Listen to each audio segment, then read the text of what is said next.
말씀을 이렇게 보다 보면요, 우리의 생활과 우리의 행동에 적용하는 말씀이 있고, 어떤 경우에는 굉장히 원리적인, 우리가 세상을 바라보는 우리의 관점을 바꾸는 그런 말씀이 있습니다.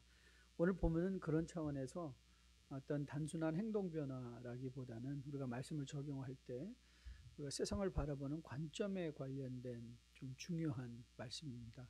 그래서 여러분들이 좀 귀를 쫑긋 세우시고, 오늘 짧은 세 구절의 말씀인데 뭘 우리에게 말하고 우리에게 어떤 변화를 요구하고 있는가를 한번 같이 살펴보는 시간이 되었으면 참 좋겠습니다.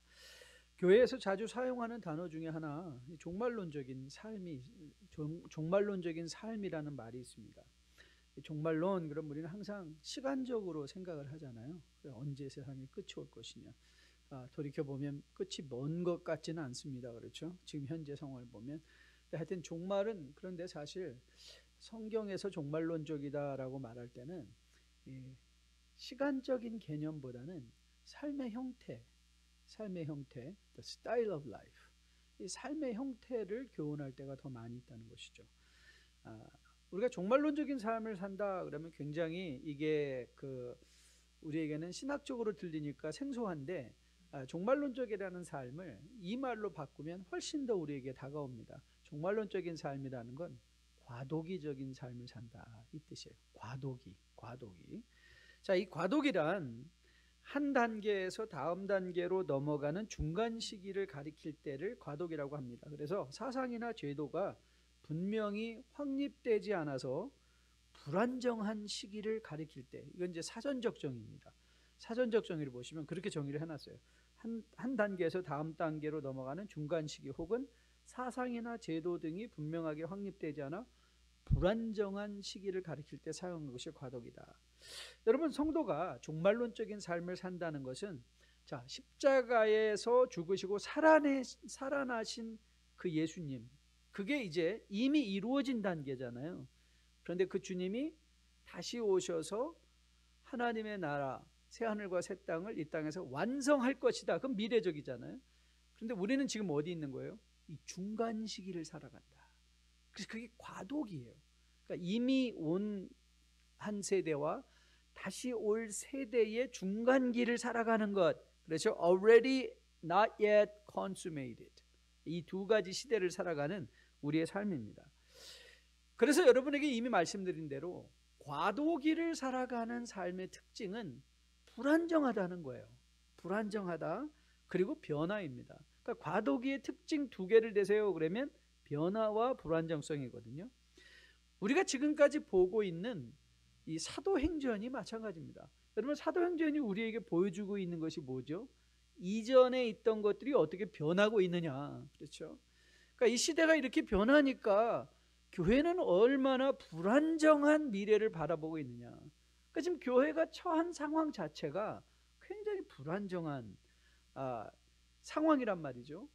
여러분, 우리가 보았던 것처럼 사도행전 2장에서 사도행전이 끝났으면 얼마나 좋겠습니까? 그렇죠? 사도행전 2장의 끝이 어떻게 되죠? 3,000명에 더하는 엄청난 부흥이 일어난 후에 성도들이 함께 모여 떡을 떼고 가르침을 받고, 그러면 the end. 그럼 얼마나 좋겠어요? 그런데 끝이 아니란 말이에요. 그렇죠? 그런 부흥이 끝이 아닙니다. 끝이 아니에요.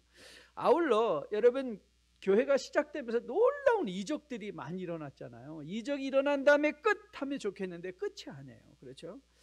헤롯이 죽었어요. 그래서 모든 것이 끝이 났나요? 역사가 끝이 났나요? 아니에요. 끝이 나지 않았어요. 사도행전은 여러분들이 계속해서 말씀을 보면 부흥과 핍박이 계속, 부흥이 일어나면 핍박이 오고, 핍박이 오면 부흥이 일어나고 하는 것들이 계속해서 반복돼서 이루어지고 있는 것을 또 우리가 보게 돼요. 그래서 사도행전의 기록은 우리에게 강력하게 보여주고 싶은 중요한 원리 중에 하나가 뭐냐면, 지금 우리가 살고 있는 이 시대, 이 세상은 끝일 수가 없다는 거예요. 우리는 중간기를 살아가는 것이지 끝을 사는 것이 아니라는 것이죠. 성도의 끝은 어디죠? 네, 주님의 재림과 함께 임할 새 하늘과 새 땅의 완성이에요. Consummation of the kingdom of God. 그게 우리가 추구하고 가는 그 방향성의 끝이지. 우리는 그렇게 지금은 어떤 시대를 살고 있는 거예요? 네, 그리스도의 부활과 함께 재림의 중간기를 살아가고 있다. 중간기를. 그래서 우리가 가장 먼저 기억할 것, 나는 지금 과도기를 살아가는 것이다. 그러니까 우리가 뭘 인정하고 수용해야 돼요? 우리의 삶의 불안정성과 그리고 변화를 기대해야 된다는 거예요. 변화를, 우리의 삶이 어떻게 바뀔지 모르는 그런 시대 속에 우리가 살고 있다.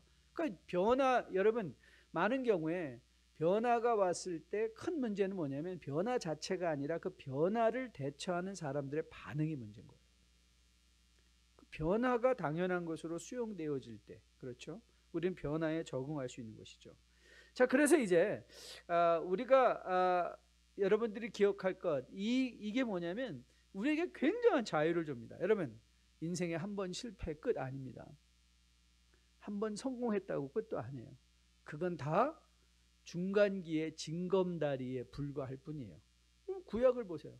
이스라엘 백성이 실패해서 끝났습니까? 안 끝났습니다.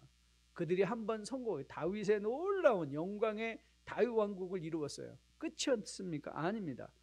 여러분과 저도 마찬가지예요. 지금 혹 여러분 인생에 힘들고 어려운 마치 실패와 같은 일들을 경험하고 계십니까? 여러분 기억하십시오. 그 끝 아닙니다. 여러분 인생 끝 아닙니다. 아직도 우리가 주님 다시 오신 날까지 살아내야 될 일들이 많이 있습니다. 혹 성공하셨습니까? 교만해야 할 것 아무것도 없습니다. 우리가 인간의 손으로 세운 어떤 성공이라 할지라도 한 방에 훅 갈 수 있는 게 바로 우리가 살고 있는 이 중간기, 과도기, 종말론적인 삶의 특징인 것을 이제 보게 됩니다. 자, 그러면 이제 우리가 던져야 되는 중요한 질문은 뭐냐면 How shall we live in between times? 자, 우리가 어떻게 하면 이 과도기를 온전하게 잘 살아낼 수 있을까? 어떻게 하면 이 과도기를 잘 지나갈 수 있을까? 주님 다시 오시는 날까지 믿음 잘 지킬 수 있을까? 자, 우리는 이미 이 안디옥 교회와 관련해서는 11장에서 소개받았습니다. 그렇죠? 오늘 13장의 주된 그 큰 구분을 따진다면 오늘 13장의 주제는 바나바와 사울이 따로 세워져서 이방을 향하여 이제 드디어 전도여행, 1차 전도여행을 떠나는 장면의 말씀이거든요. 그래서 11장에 이미 안디옥 교회를 소개했다면 사실 굳이 누가가 다시 안디옥 교회를 소개하지 않고 그냥 안디옥 교회에서 바울과 바나바를 따로 세워서 보냈다라고 했으면 훨씬 더 효율적일 것 같은데 기록상. 근데 오늘 누가는 굳이 1절부터 3절의 말씀을 통해서 안디옥 교회를 다시 소개하고 있어요.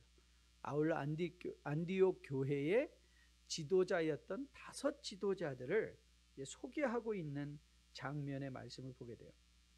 여러분, 오늘 이 안디옥 교회가 왜 중요한가 하면 안디옥 교회는 바로 이 과도기의 빗장과도 같아요. 그렇죠? 이전에는 어떤 교회적인 차원에서 10장까지 11장까지 어떤 일이 일어났죠? 고넬료 사건을 통해서 하나님이 이제 이방인에게도 유대인과 동일한 구원을 베푸신다라는 새로운 넥스트 노말이 세워졌잖아요.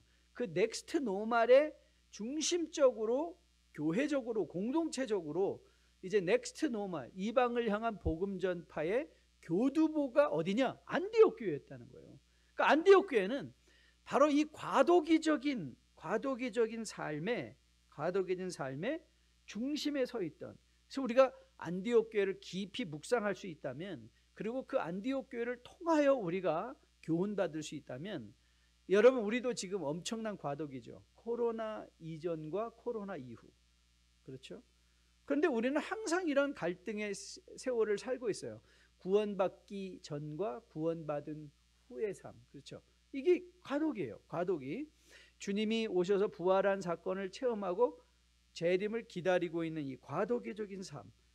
자, 저는 여러분과 저가 우리가 처한 이 과도기적인 삶 속에서 안디옥 교회를 묵상함으로 말미암아 내가 이 과도기를 어떻게 지내야 되는가, 어떻게 지나갈 것인가에 대한 분명하고도 뚜렷한 성경의 교훈 함께 받을 수 있게 되기를 주님의 이름으로 축복드립니다. 오늘 누가는 1절부터 3절까지 안디옥 교회를 소개하는데요, 저는 이 안디옥 교회를 세 가지 특징으로 여러분에게 소개하려고 해요. 그 세 가지의 특징, 첫 번째는 안디옥 교회는 다양한 교회였다. diversity, 다양성. 그리고 두 번째는 안디옥 교회는 분명한 가치 위에 세워졌다. value. 그 다음에 세 번째는 안디옥 교회는 겸손한 교회였다. humility. 이 과도기를 살아가는 데 있어서 우리에게 필요한 것, 다양성, 그 다음에 가치, 아울러 겸손이라는 사실이에요. 자, 이걸 어떻게 우리가 적용하고 이것의 의미가 무엇인지를 하나씩 잘 풀어볼게요. 누가는 먼저 안디옥 교회를 소개하면서 안디옥 교회의 지도자였던 5사람을 소개하고 있죠. 자, 먼저 이렇게 시작했습니다. 안디옥 교회에 선지자들과 교사들이 있으니 곧 바나바와 니게르라 하는 시므온과 구레네 사람과 루기오와 본붕왕 헤롯의 젖동생 마나엔과 및 사울이라. 자, 여기 바나바를 앞세우고 사울이 제일 끝에 왔어요. 굉장히 이 순서에도 굉장히 상징이 있습니다. 이건 나중에 한번 우리가 풀려고 해요. 왜냐하면 바나바와 바울이라는 그 호칭이 나중에는 바울과 바나바로 바뀌게 되고 나중에는 바울만 나오거든요. 그러니까 누가는 굉장히 의도성이 있어요. 왜냐하면 그가 이미 누가복음을 기록하면서 밝힌 것처럼 차례대로 자세하게. 그래서 누가가 언급하고 있는 모든 것은 그가 전하고자 하는 의미에 굉장한 인텐션, 의도성이 있거든요. 그래서 바나바와 사울 그 중간에 이제 3명이 들어갔는데 그 3명의 이름만을 소개하는 것이 아니라 그 사람들 수식어로 표현하고 있어요. 먼저 여기서 안디옥 교회 선지자다라고 할 때 선지자는 우리가 이걸 또 시간적 차원에서 미래를 말하는 사람으로 이해하지 아니하시고 교회 직분 중에 prophet 그러면 사실 그 나비라는 구약적인 관점에서 예언자들은 하나님의 말씀을 대언하는 자들이다. 그래서 사실 선지자라는 말을 말씀의 선포자다, 설교자라 이해하면 굉장히 합당하실 거예요. 그러니까 안디옥 교회에 설교자들과 교사들이 있었다. Preacher and teachers. 오케이. 이렇게 이해하시면 굉장히 좋을 것 같은데요. 그런데 이제 시므온이라는 사람을 소개할 때 그를 니게르 시므온이다라고 이제 설명을 했고요. 그 다음에 마네안을 소개할 때는 본붕 왕 헤롯의 젖동생이었다는 것을 소개하고 루기오를 소개할 때는 그가 구레네 사람이었다는 것을 붙이고 있단 말이죠. 자, 이미 우리가 보았던 바나바는 우리가 이미 4장 이하부터 만난 바나바입니다. 그래서 바나바는 이미 우리가 잘 알고 있잖아요. 그리고 마지막에 언급된 사울도 우리가 이미 9장 사건을 통해서 사울의 회심을 통해서 사울을 소개받았던 우리가 이미 사울에 대해서 익숙합니다. 그런데 이 시므온 그 앞에 붙은 이 니게르라는 말은 우리 미국 사회에서는 지금 거의 금기된 단어 중에 하나예요. 니거라는 말이에요. 니거. 그러니까 다시 말하면 시므온은 누구였어요? 흑인이었어요. 흑인. 그러니까 그 시므온이 어떤 사람이었는가를 그가 흑인이었다. 그래서 이거는 니게르 시므온이었다는 것은 흑인 시므온이었다 이 말이에요. 그래서 많은 학자들이 이 사람이 억지로 십자가를 졌던 구레네 시몬이었을 것이다라고도 얘기를 해요. 하지만 오늘 누가가 부각시키고 싶은 것은 그가 구레네 사람이었다는 것이 아니라 그가 흑인이었다는 것을 부각시키고 싶은 것이었죠. 아울러 마네안을 보세요. 마네안은 그때 당시 이제 헤롯 왕과 더불어 에도민이었어요. 에도민. 이 에서의 후손이잖아요. 이두미안이라는 말로 우리가 헤롯이 이두미안이었다라는 말이 나오는데 이두미안은 에도마이트라는 말이에요. 그런데 그가 이 에돔민 중에 헤롯은요 굉장히 정치적으로 뛰어난 집안이었어요. 정치적으로 뛰어난 집안이어서 그가 정말 로마의 아주 주요한 요직을 차지하고 그리고 유다를 통치하는 그 지역의 왕으로 세워질 정도로 정치적으로 힘이었는데 그 안디옥 교회의 지도자 중에 한 명이 누구였다는 거예요? 그 헤롯 왕 본붕왕 헤롯의 젖동생이었다. 자, 이게 실질적으로 동생이었다 아니면 젖동생이었다는 것이 함께 자란 사람이다. 아무튼 간에 그게 어떤 의미인지는 우리가 모른다 할지라도 오늘 누가가 말하고 싶은 만화에는 어떤 사람이었어요? He was a powerful man. Politically powerful man.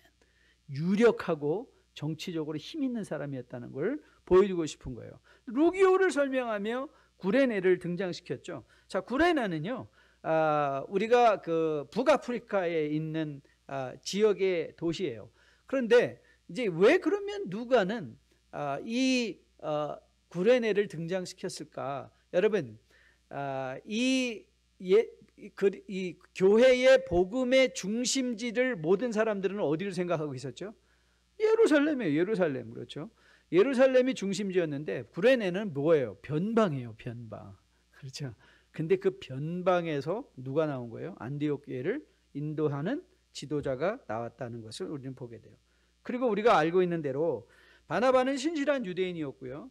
또한 유대인 중에 유대인이었던 베냐민 지파 출신으로 유대 사회에서 바리새인과 공회원까지 올라갔던 사울 우리가 알고 있죠. 그러면 자, 그리고 사울은 로마의 시민권을 이미 가지고 있었던 사람. 그러면 이제 한번 보시죠. 정리해 볼까요? 안디옥 교회를 설명하는 가장 좋은 단어 하나를 달하면 그게 뭐냐면 안디옥 교회는요, 다양성이 있는 교회였다는 거예요. 다양성.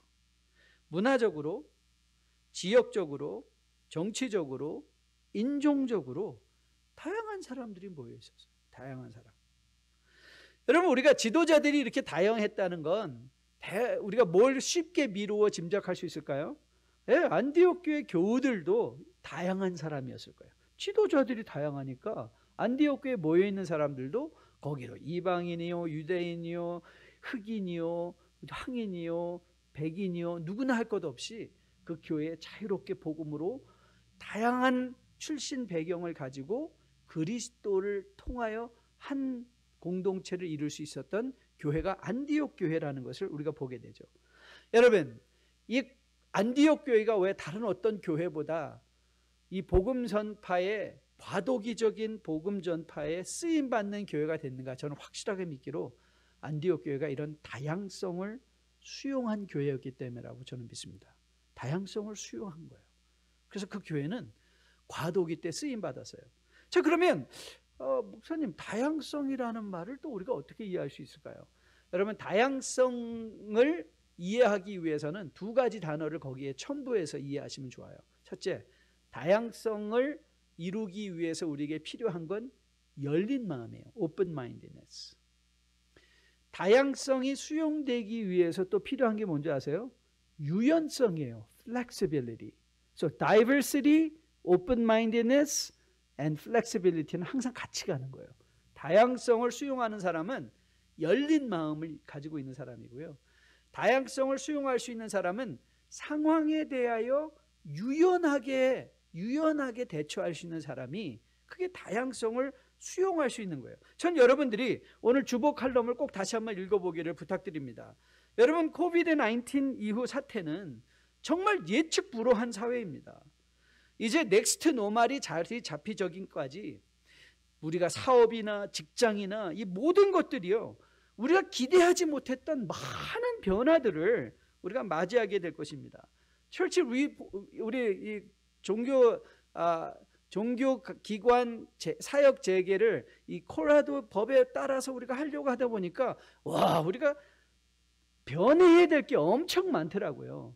리오프닝 하면서부터 우리가 정말 지켜야 될 룰들이 이렇게 많이 있구나. 근데 여러분, 이런 변화에 대해서 이 변화를 적극적으로 대처하고 뚫고 나갈 수 있는 사람이 누굴까요? 네, 유연한 사람이에요. 플렉서블한 사람이에요. 변화에 대해서 긍정적인 마음을 가질 수 있는 열린 마음이에요. 여러분, 한번 우리가 매일의 삶에서 한번 이 개념을 한번 적용해 볼까요? 여러분, 우리가 생각하는 스몰 비즈니스는요, it's gonna change. 변할 거예요. 우리가 지금까지 하고 있었던 모든 프랙티스는 다 변하거든요. 그런데 나는 변하지 않을 거야. 나는 변하지 않을 거야. 나는 예전에 하던 대로 할 거야. 예전대로 하면 될 거야.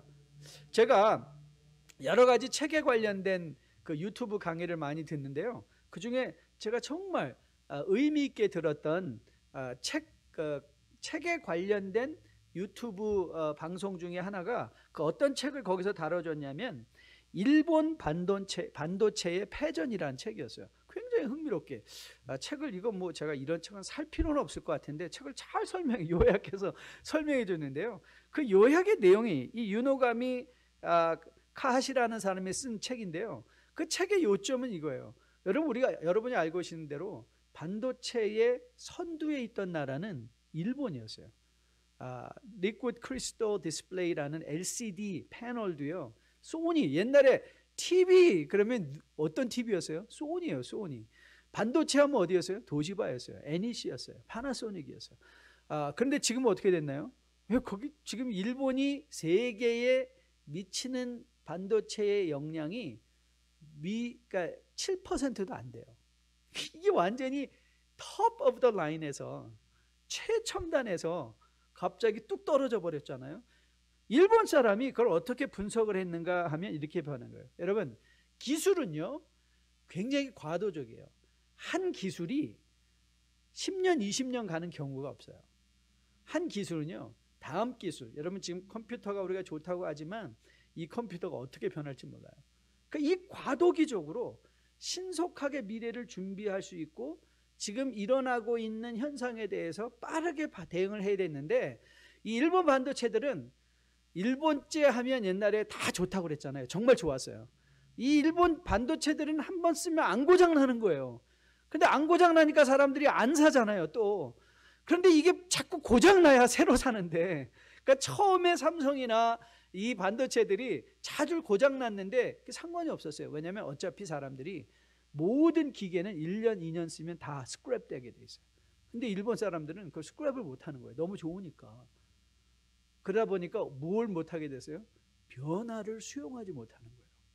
그 자기가 좋다는 것에 대한 자부심이 있으니까 지금 새롭게 개발되는 그 기술들을 보고 코웃음이나 치지 그걸 어떻게 내 프로덕트에 적용할 것인가를 생각하지 않았다는 거예요. 여러분, 과도기를 맞이한 이 과학은 항상 과도기입니다. 새로운 컴퓨팅하는 이 티어리들이 계속 나오고 있거든요. 기술적인 테크놀로지에서는. 그런데 어떤 회사가 내가 지금까지 잘했으니까 앞으로도 잘할 거야 라는 마음을 가지고 계속 그 방법만 주장한다면요 반드시 도태된다는 거예요. 여러분, 이 과도기에 오늘 이 안디옥 교회가 과도기, 이 복음의 과도기적인 그 시대에 쓰임받을 수 있었다는 것은요, 그는 우리는 유대인만 우리의 지도자가 돼야 돼, 그게 아니에요. No, 누구든지 그리스도께 순종하고 헌신된 사람이면 흑인도 좋고 백인도 좋고 누구도 좋고 아무나 상관이 없는 거예요. 그 다양성을 유지할 수 있었잖아요. 그리고 그들이 다양하니까 어떻게 돼요? 그런 사람들을 수용할 수 있는 flexibility, 유연성이 생긴 거예요. 저는 기도합니다. 우리 교회도요, 지금 앞으로 많은 과도기적인 변화가 있을 거예요. 옛날에 우리가 이렇게 했잖아요. 우리가 이렇게 해야 되잖아요. 여러분, 이제 그거 다 내려놓으십시오. There's no former ways. There's only next to normal. 이제 우리가 미래에 변하는 시대에 대해서 어떻게 대처할 거를 우리가 생각해야 돼요. 여러분 스몰 비즈니스 유지하고 계십니까? 여러분 과거에 여러분이 누렸던 영화 혹시 있습니까? 다 내려놓으세요. 아니 과거에 실패한 거 있습니까? It's okay. New beginning has come.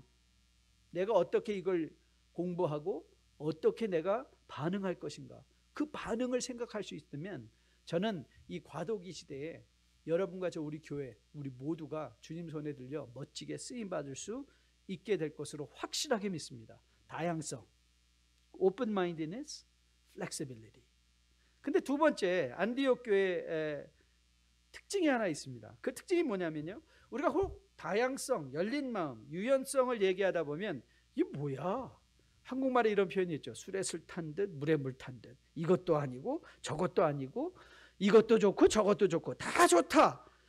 여러분, 그런데 이 안디옥 교회는 다양했기 때문에 기준이 없었던 건 아닙니다. 거기에 분명한 기준이 있었어요. 분명한 가치가 있었어요. 자, 어떻게 할 수 있냐고요? 자, 2절 3절인데요. 자, 2절 3절을 보면 주를 섬겨 금식할 때 성령이 이르시되 내가 불러 시키는 일을 위하여 바나바와 사울을 따로 세우라 하시니 이에 금식하며 기도하고 두 사람에게 안수하여 보냈다. 자, 이 안디옥 교회가 어떤 교회였다고요? 주를 섬기고 금식했다 그랬어요. 그러니까 이들이 대처한 다양성은 어디로부터 온 거예요? 주님을 섬기고 기도하는 데로부터 왔다. 근데 여기서 섬긴다는 단어, 이 섬긴다라는 단어 표현이 헬라어로 보면 레이투르게오라는 단어예요. 레이투르게오. 비슷한데 영어 단어 저런 거 한번 들어본 것 같은데 레이투르게오라는 말에서 liturgy, 그러니까 예전이다, 그러니까 예배드리는 방식이나 형식이다라는 단어가 거기서 파생된 것을 보게 돼요. 즉 그래서 ESV 우리가 사용하는 강단 성경은 이 섬긴다라는 단어를 뭐라고 아주 스페시픽하게 설명을 했는가 하면 while they were worshiping the Lord, 그러니까 주를 예배할 때. 안디옥 교회는 어떤 교회였다고요? 예배하고 기도하는 교회였다. 예배하고 기도하는 교회.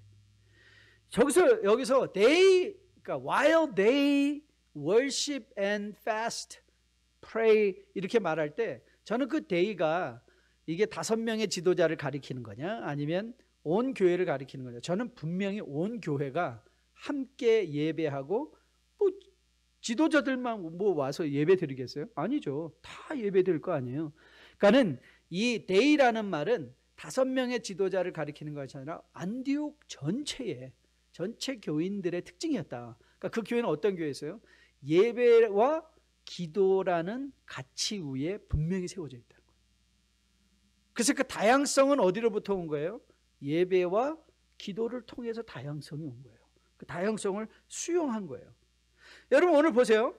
바울과 여기서 사울과 바나바를 따로 세워 이방인의 선교로 보내라고 그랬잖아요. 자, 그런데 여러분 바울과 사울이 맨 마지막에 왔다 그랬죠. 자, 안디옥 교회의 가장 유력한 지도자 2명을 대십시오. 그럼 누구였을까요?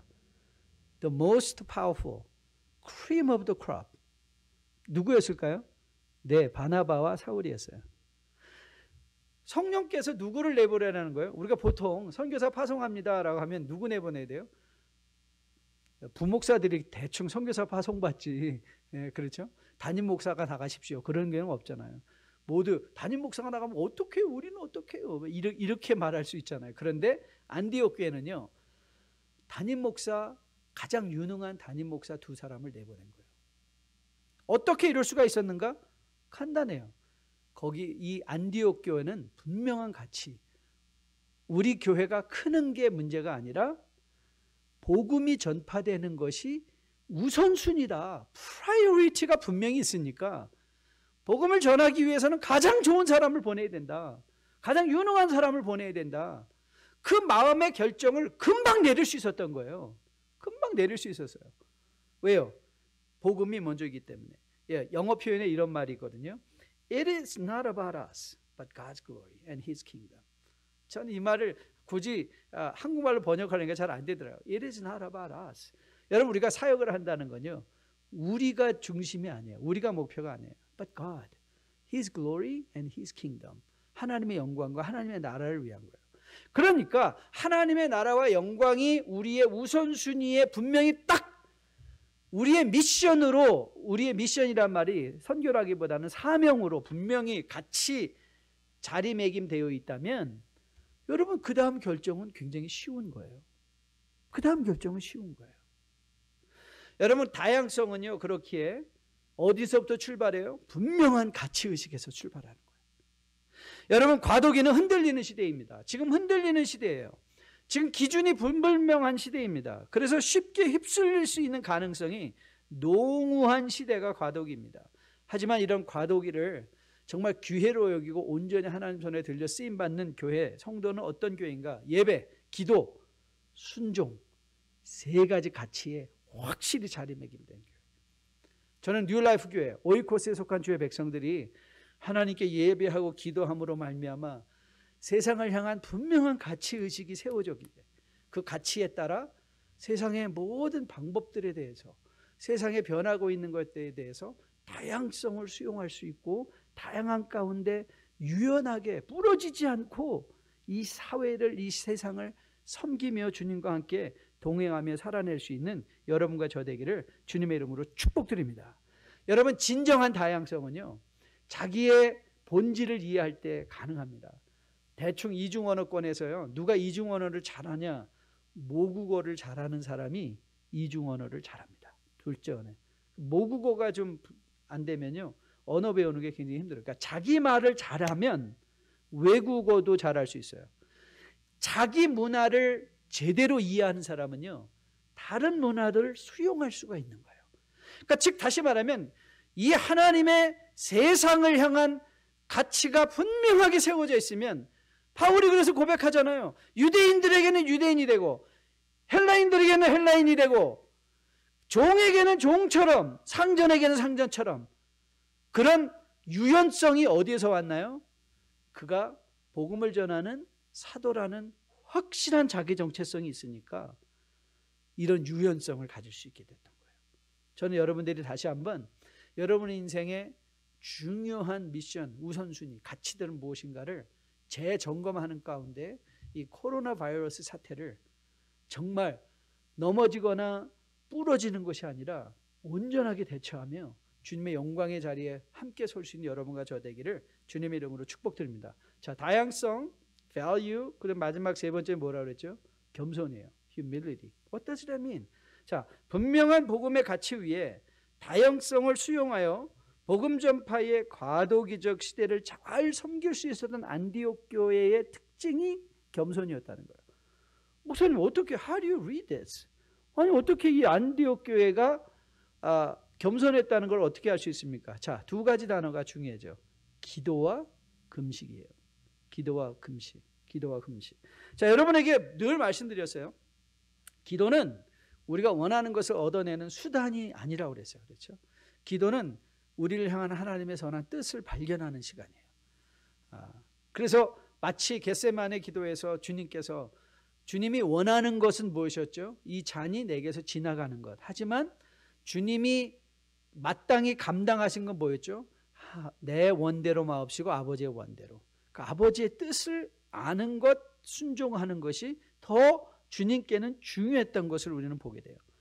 여러분, 기도가 이거예요. 기도는요, 내가 원하는 것을 간절하게 아래서 얻어내는 것이 아니라 내가 간절히 갖기 원하는 것이라 할지라도 하나님의 분명한 가치 속에 깨달아진 하나님의 뜻에 따라서 뭐 하겠다? 내 걸 내려놓고 하나님의 뜻에 순종하겠다. 이거예요. 안디옥 교회가 한 일이 뭐예요? 지금은 우리가 교회 키워야 될 때입니다. 지금 이 분위기를 계속 끌고 가야 됩니다. 바나바 지금 나가면 안 됩니다. 사울 지금 나가면 안 됩니다. Maybe 5 years, 10 years? 그런데 이들이 기도했습니다. 기도하면서 뭘 발견했죠? 성령의 분명한 음성을 들은 거죠. 이들을 따로 세워 내보내라. 그래서 어떻게 했어요? 순종한 거예요. 순종. 여러분, 우리가 금식한다는 것은 무슨 뜻이죠? 우리의 스스로의 나의 힘을 제한한다. 그게 금식이에요. 내 스스로의 힘을 제한하고 하나님의 힘으로 내가 살아보겠습니다. 그게 금식하는 거의 첫 번째 목적이에요. 나의 부족을 체험하되 하나님의 능력을 경험하는 것. 그게 금식이거든요. 오늘 이 안디옥 교회가 바로 이런 금식과 기도를 통해서 하나님의 뜻을 그들이 묻고 또 묻고 하나님의 뜻이 분명하게 그들 가운데 세워지니까 그것이 가치가 돼요. 바나바와 사울을 내보내는 것을 기꺼이 기쁨으로 감당하게 된 것. 저는 이런 겸손이야말로 안디옥 교회가 그 시대의 복음의 교두보로서 쓰임받을 수 있는 특징이었다고 저는 확실하게 믿습니다. 여러분, 겸손이 뭐예요?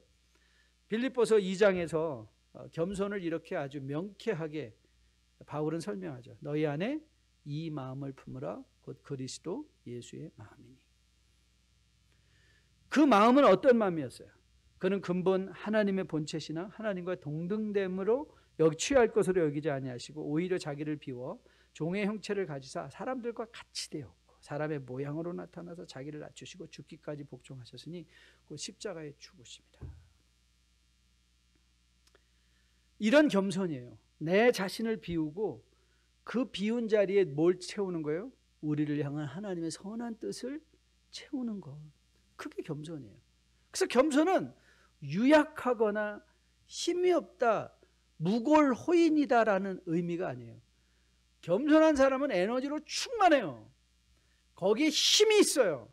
그런데 그 힘이 그리스도의 말씀으로 재갈이 물려져서 통제된 상태, 순종되어지는 상태. 그게 진정한 겸손이에요. 진정한 겸손.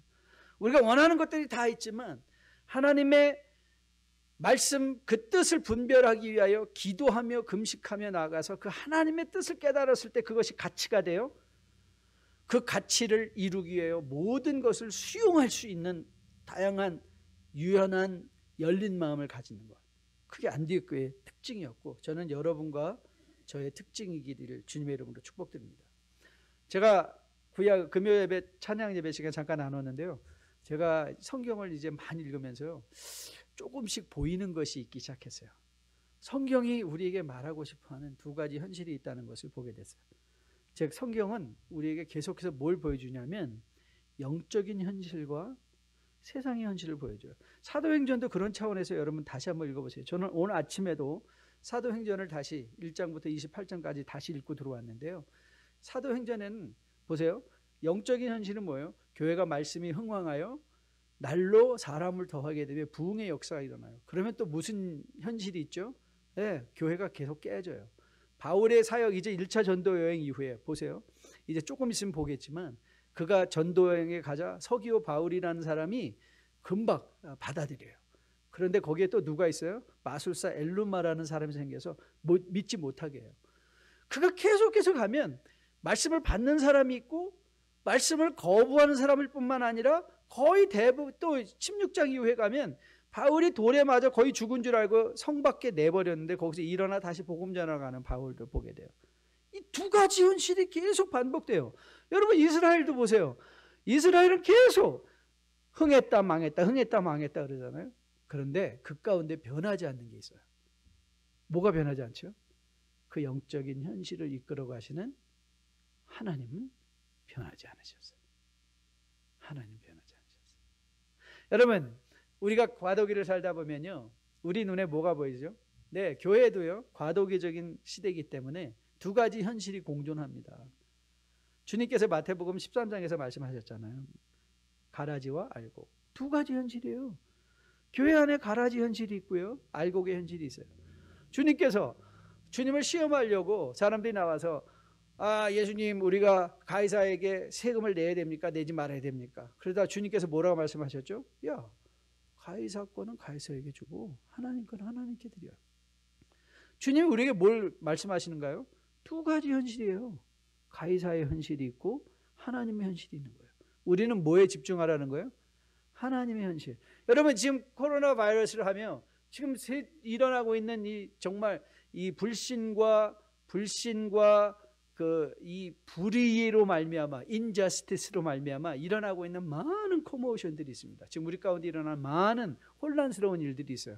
근데 여러분들이 그 혼란스러운 세상의 현실뿐만 아니라 뭘 보셔야 돼요? 우리 뒤에서 신실하게 일하고 계신 하나님의 영적 현실을 여러분이 보셔야 돼요. 언제? 하나님 앞에 예배하고 기도하며 금식하며 나갈 때. 그러면 우리에게 하나님 뭘 보여주세요? 영적 현실. 그 영적 현실이 우리에게 가치가 되죠. 그 영적 현실이 우리에게 가치가 돼서 그럼 우리 은성에 우선순위가 생기게 되죠. 우선순위가 생기면 뭐 하게 돼요? 웬만한 모든 것들을 수용할 수 있는 열린 마음이 돼요. 유연해져요. 다양성을 품은 주의 백성으로 거듭나 세워지죠. 여러분, 요즘 불안의 연속입니다. 시대가 어떻게 바뀔지, 우리는 어떻게 살아야 할지 오리무중입니다. 그렇지만 우리가 믿고 섬기는 하나님은 결단코 변하지 않는 하나님. 그렇게 저는 여러분들이 이런 시대야말로 더 열심히 예배하며 기도하고 금식하는 가운데 하나님의 뜻을 분명히 바라볼 수 있는 우리 뉴라이프 복된 백성들로 거듭나 세워줄 수 있게 되기를 주님의 이름으로 축복드립니다. 이 혼란한 세상 속에서도 변하지 않고 신실하게 우리를 인도하여 가시며 우리와 함께 하시는 이 신실하신 하나님이 이루어 가시는 영적 현실을 보며 절망하거나 원망하거나 불평하는 것이 아니라 오히려 십자가 표대를 바라보며 우리 앞에 놓아진 믿음의 경주를 잘 감당하는 주의 복된 백성으로 세워지는 여러분과 저 되기를 주님의 이름으로 축복드립니다. 우리 함께 일어나서 찬양하려고 하는데요. 오늘은 찬송가를 골라봤어요. 오 신실하신 주 내 아버지요, 늘 함께 계시니 두려움 없네. 여러분, 우리가 처한 지금 세상의 현실은요, 두려워할 일 투성이에요. 그렇죠? 지금 LA에도 폭동이 일어나가지고 또 한인타운도 지금 엄청난 피해를 입고 있다고 하네요. 미네소타에서 시작된 그 조그만 사건인 것 같았는데 이것이 이렇게 지금 억압된 사람들의 마음에 이 불을 지르고, 덴버도 어제부터 커퓨가 발령되고 지금 덴버 다운타운에서도 스타벅스가 유리가 깨지고 거기에 루링하는 일들이 일어나고 있다고 하잖아요. 왜 그럴까요? 네, 세상의 현실만을 보기 때문에 그래요. 맞습니다. 우리 세상을 위해서 기도합시다. 하지만 절망하지 맙시다. 그 뒤에서 일하고 계신 하나님을 예배와 기도, 그분의 뜻에 순종함으로 바라봄으로 우리는 세상의 현실만 보지 말고 영적인 현실을 보며 일하시는 하나님과 주님 다시 오시는 날까지 잘 걸어낼 수 있는 우리 모두 되었으면 참 좋겠습니다. 우리 다 함께 일어나셔서 오신실하신 주 내 아버지여 함께 찬양 올립니다.